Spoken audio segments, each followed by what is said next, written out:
महिमामय बाबा सोमनाथଙ୍କ महिमा आसन्तु शुणिबा।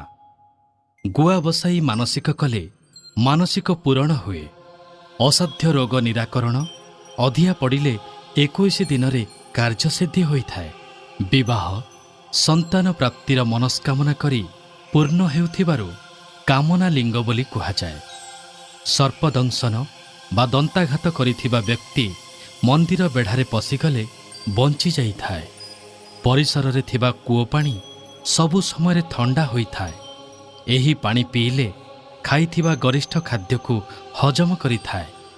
सोमनाथଙ୍କ नामरे प्रथमे कल्याणपुर रे असाध्य रोग निराकरण पाई जणे व्यक्ति हुकुम देउथिले। एबे सेठारे द्वितीय सोमनाथ मंदिर प्रतिष्ठा होइछि। सेही भली भाबे सान बालीपड़ा ग्राम रे सोमनाथଙ୍କ नामरे हुकुम दिया जाउथिबा स्थान